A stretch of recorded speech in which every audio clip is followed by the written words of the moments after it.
vendas tem variado com a variação do orçamento. Esse é um dado, eu acho que é fundamental para a gente entender o esquema. Essa é a primeira pergunta. E a segunda pergunta tem a ver com uma coisa que me interessa profundamente por vários motivos, que é qual é a estrutura, com um pouquinho mais de detalhe, do CDTS. Porque aqui estamos entrando num sistema de parceria público-privada que pode ser um motor para uma biotecnologia nacional que ainda não começou. Quer dizer, se a gente olha a biotecnologia nacional, o que aconteceu foi setor agrícola, sem dúvida, e no setor de saúde, essencialmente nada além de vocês e a gente. Vocês, Oswaldo Cruz, a gente é Butantan. E além disso, não aconteceu nada. Então, eu quero entender, então, dois pontos. Primeiro, a relação orçamento-venda, e segundo, a estrutura organizacional de um sistema que é absolutamente novo nos países em desenvolvimento. Porque o sistema aqui, na França, na Inglaterra, na Itália, nos Estados Unidos é complicado, mas na França, sobretudo, já tem algumas décadas de desenvolvimento. Obrigado, professor Hernan. Quem mais, por favor? Se apresenta, por favor, professor. Ricardo Oliva, sou assessor da presidência da Fundação.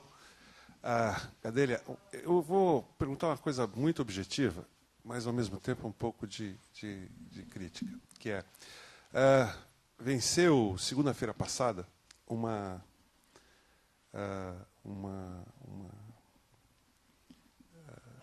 consulta pública da Anvisa a respeito da regulamentação dos biosimilares. E foi uma surpresa para nós, Instituto Butantan, de que ela tivesse sido publicada sem que antes tivesse sido discutida. Aí eu fui saber que ela foi discutida, né, por um grupo específico do G6, que você apontou ali, inclusive, que estava sob coordenação da Anvisa. E aí vai a pergunta. Eu acho que uma das questões básicas do setor produtivo próprio é poder ser laboratório de regulação. E eu falo isso por ter sido um dos diretores da Anvisa, no passado, e ter sido, inclusive, superintendente de um laboratório produtivo. E essa questão da regulação ela está na base, hoje, da possibilidade tanto do desenvolvimento tecnológico em si, do que diz respeito à possibilidade concreta de você ter desenvolvimento incremental dentro do biofármaco e do interesse peculiar da saúde. Isso estava na pauta do Obama e estava na pauta tá na agenda da imprensa. Semana passada o FDA deu apesar de todo o modelo diferente dele de mercado, 2 registros de biosimilares numa briga intensa entre 3 grandes indústrias farmacêuticas.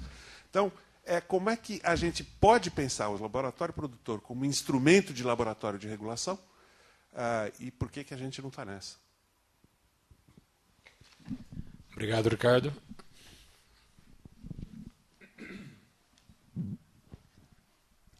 Márcia, da Faculdade de Saúde Pública da USP. A pergunta que eu queria fazer, bom, Gadele, eu acho que você apresentou uma nova Fiocruz, que uma parte dela eu até desconhecia, né? Mas eu queria saber qual é a importância das agências de fomento, CNPq, FINEP, etc., e do financiamento direto, vamos dizer, enquanto indutor de inovação do próprio Ministério da Saúde na constituição desse novo papel da Fiocruz. Obrigado, Márcia.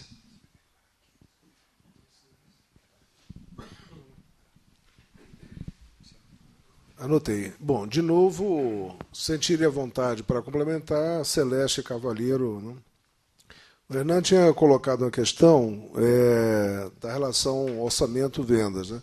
Bom, é bem conhecido, nós temos uma relação diferente do ponto de vista do que seria sustentabilidade e lucratividade. Né?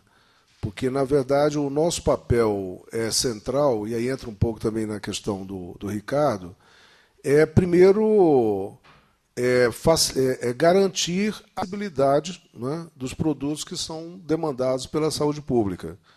Então, quando muitas vezes nós entramos num processo, seja de tentar dominar uma tecnologia, seja de entrar num processo de produção, o que preside, né, é a ideia de você, ao final, ter uma apropriação de custos com uma margem muito pequena de um extra que seria para algum nível de reinvestimento ligado. Então, não está no norte das nossas instituições a ideia de você ter uma lucratividade e uma competição de mercado nesse sentido mais clássico. Tanto que os exemplos são muito evidentes aí, né? Quando nós entramos, né, por determinação, orientação do Ministério da Saúde, em algumas áreas, é o caso típico da insulina, né, que nós estamos em pleno processo, né? A insulina era um mercado mundial dominado por duas grandes produtoras, né? Num certo momento, o Brasil nunca produzia insulina, né? Já tinha iniciativas anteriores de tentar desenvolver, o caso da Biobras, mas o Brasil não conseguiu entrar e uma dependência forte, né?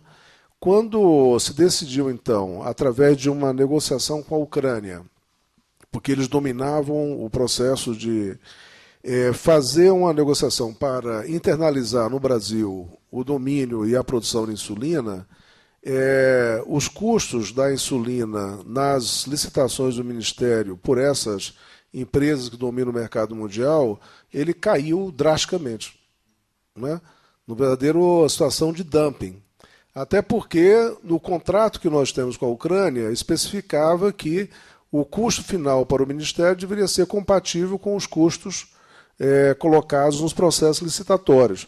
Então, evidentemente, houve um dumping para que tornasse inviável a continuidade da incorporação dessa tecnologia com a Ucrânia. Houve toda uma iniciativa, se conseguiu, inclusive, dar citação jurídica mostrando que, como era um contrato de incorporação de tecnologia e como havia um sentido de benefício nacional nesse processo, nós conseguimos manter aí uma margem um pouco acima do dumping, que permitiu manter, nós estamos desenvolvendo isso e já estamos na fase agora de mais avançada.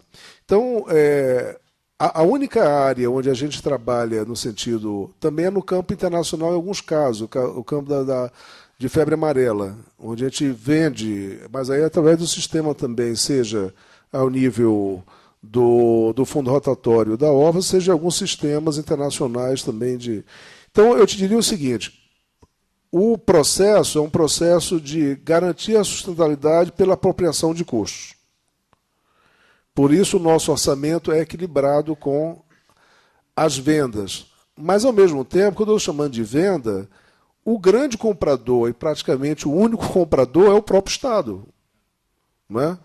Então, na verdade, esse circuito está na prioridade do PNI, ou está na prioridade do desenvolvimento da atenção farmacêutica, entra-se com os investimentos e com a apropriação de custos e se faz um contrato de repasse, né, de portarias do Ministério da Saúde para a Fiocruz. Então, na verdade, a lógica é um pouco diferente, né? E quando eu digo que a gente tem cerca de 2 bi, esse 2 bi é esse processo das encomendas e da volta para a demanda do setor público, né? Mas aí entra também a questão do processo regulatório, né? Quer dizer, o domínio de conhecimento tecnológico, né, e a capacidade de produção, durante muito tempo, o modelo da Fiocruz, até pelas coisas mais canônicas do modelo de focalização presente no discurso de mercado, mesmo no discurso institucional da conformação de instituições públicas no Brasil, era muito difícil os planejadores entenderem o que era a Fiocruz. Porque, pelo cânone das propostas, a Fiocruz deveria ser toda desmembrada. Porque não fazia sentido essa proposta na época da reforma do Bresser. A ideia é assim, você tem ação típica de Estado, você está numa certa caixa. Se você tem ação competitiva pública, você está na área das OS ou de outras áreas. Se você tem produção, você está no mercado.